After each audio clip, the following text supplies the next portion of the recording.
មេសិទ្ធមនុស្សកម្ពុជាជួបមន្ត្រី UN នៅស្វីសបង្ហាញស្ថានភាពព្រំដែនកម្ពុជាថៃនិងបញ្ហាសិទ្ធិមនុស្ស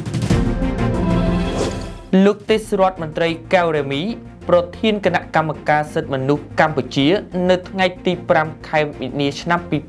2026បានដឹកនាំប្រតិភូអន្តរស្ថាប័នកម្ពុជាជួបពិភាក្សាការងារជាមួយលោក Rory Mongovin ប្រធានការិយាល័យតំបន់អាស៊ីប៉ាស៊ីហ្វិកនៃការិយាល័យឧត្តមស្នងការអគ្គសហប្រជាជាតិទទួលបន្ទុកសិទ្ធិមនុស្សក្នុងកិច្ចជំនួបនេះបានប្រព្រឹត្តនៅវិមាន Palais de Nation ក្នុងទីក្រុង Genève ប្រទេសស្វីសក្នុងឱកាសនោះលោកកែវរ៉ាមីបានបង្ហាញពីស្ថានភាពជាក់ស្ដែងនៅតាមបណ្ដោយព្រំដែនរវាងកម្ពុជានិងថៃព្រមទាំងលើកឡើងពីផលប៉ះពាល់ដែលអាចកើតឡើងមានចំពោះសិទ្ធិមនុស្សរបស់ប្រជាពលរដ្ឋរស់នៅតាមព្រំដែនភាគីទាំងពីរបានផ្លាស់ប្ដូរយោបល់អំពីស្ថានភាពសិទ្ធិមនុស្សនិងពិភាក្សាអំពីការពង្រឹងកិច្ចសហប្រតិបត្តិការរវាងគណៈកម្មាធិការសិទ្ធិមនុស្សកម្ពុជានិងការិយាល័យឧត្តមស្នងការអង្គការសហប្រជាជាតិទទួលបន្ទុកសិទ្ធិមនុស្សដើម្បីលើកកម្ពស់ការការពារនិងលើកស្ទួយសិទ្ធិមនុស្ស